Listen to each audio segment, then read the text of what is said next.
Waalaikumsalam warahmatullahi wabarakatuh. Gimana kabarnya anak-anak? Baik, Bu. Alhamdulillah. Sebelum memulai pembelajaran, alangkah baiknya kita membaca basmalah bersama-sama.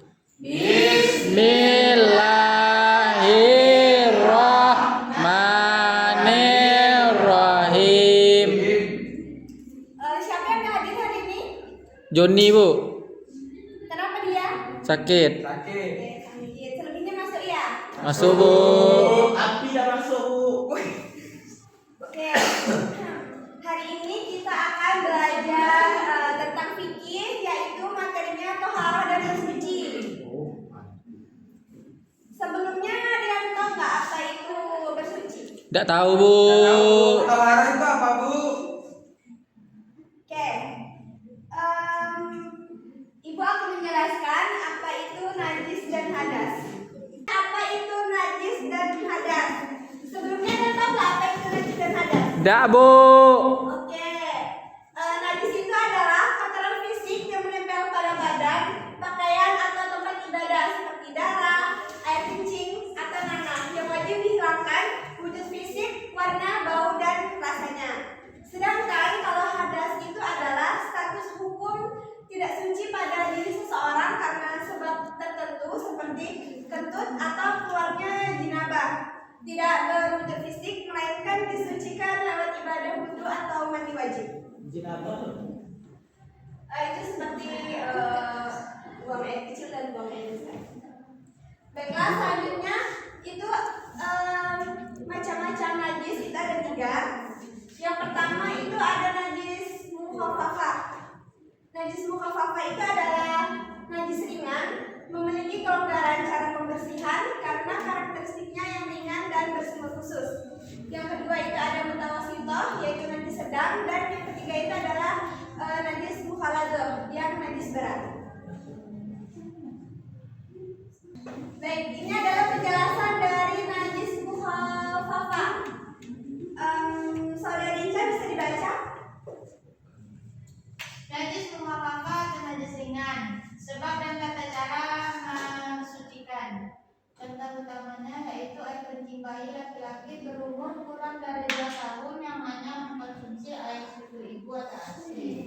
Cara menyucikannya yaitu cukup dengan mencikkan air bersih secara merata pada area yang terkena najis hingga basah. Dengan catatan air tidak harus mengalir deras dan tidak wajib diperas atau dikeringkan secara utuh. Oke, jadi najis mukhafafah itu kan tadi najis ringan, yang dimana itu najisnya cuma air kencing bayi laki-laki berumur kurang dari 2 tahun yang hanya mengkonsumsi air susu ibu. Tetapi jika bayi itu walaupun dia kurang dari 2 tahun tapi sudah mengkonsumsi makanan kayak bubur kayak gitu, itu jatuhnya dia jadi najis yang sedang, bukan najis ringan lagi. Dan cara mensucikannya itu cukup dengan memercikan air saja. Yang kedua itu ada najis mutawasithah atau najis sedang. Saudari Yati bisa dibaca? Najis mutawasithah atau sedang. Yang pertama najis ainiyah, najis yang masih terlihat sifatnya. Kotoran yang masih jelas tercium baunya, terlihat warnanya atau terasa rasanya. Cara mensucikannya dibasuh dengan air suci yang mengalir hingga semua karakteristik najis tersebut benar-benar jelas. Yang kedua najis hukmiyah, yaitu najis yang hanya tersisa statusnya, najis yang sudah mengering atau terserat sehingga hilang warna dan baunya seperti ompol lama. Cara mensucikannya cukup dibilas atau dialirkan air di area tersebut sebanyak 1 kali. Oke, jadi yang kedua itu ada najis mutawasithah, yaitu najis sedang, yang dimana najis sedang ini dibagi menjadi 2. Ada najis ainiyah dan najis hukmiyah. Najis ainiyah itu najis yang dianya itu terlihat, bendanya itu terlihat. Contohnya seperti kotoran hewan, itu kan terlihat wujudnya, rasanya, baunya itu kita lihat. Nah, sedangkan kalau najis hukmiyah itu najis yang sudah lama, kita nggak tahu keberadaannya di mana. Nah, kita cari itu nggak ada, sudah lama baru kita sadar ternyata di situ tempatnya. Contohnya seperti apa yang sudah lama, itu cara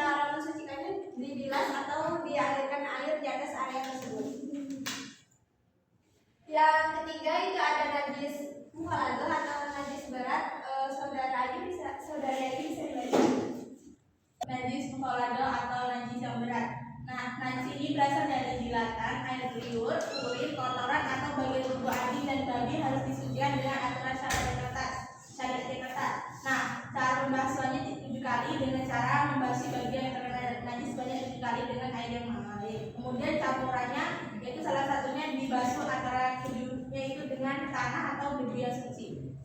Ya baik, yang ketiga itu ada najis mukhaladah atau najis berat, yang dimana itu najis seperti jilatan, air liur, urin, kotoran atau bagian tubuh anjing dan babi, yang dimana itu ketika kita menyentuh atau ada sesuatu barang yang terkena tersebut, kita harus membasuhnya sebanyak 7 kali dan diantaranya itu kita campurin dengan tanah atau debu. Contohnya? Yang kedua itu ada pembagian hadas.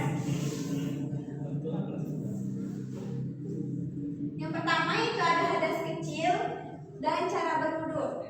Penyebab hadas kecil itu ada beberapa faktor. Yang pertama itu keluarnya sesuatu dari lubang kubur atau bubur, hilang akal, tidur atau pingsan, bersentuhan kulit bukan mahram tanpa batas atau menyentuh kemaluan langsung. Selanjutnya itu ada metode utama wudu atau tata cara wudu. Yang pertama itu membasuh wajah dengan niat, membasuh tangan hingga siku, mengusap kepala serta membasuh kaki hingga mata kaki. Dan yang terakhir itu tertib. Selanjutnya ada metode alternatif atau tayamum, yang dimana jika kita akan melaksanakan sholat tetapi tidak ada air, kita bisa menggunakan debu atau tanah yang suci, yaitu namanya tayamum. Dan yang terakhir itu ada hadas besar.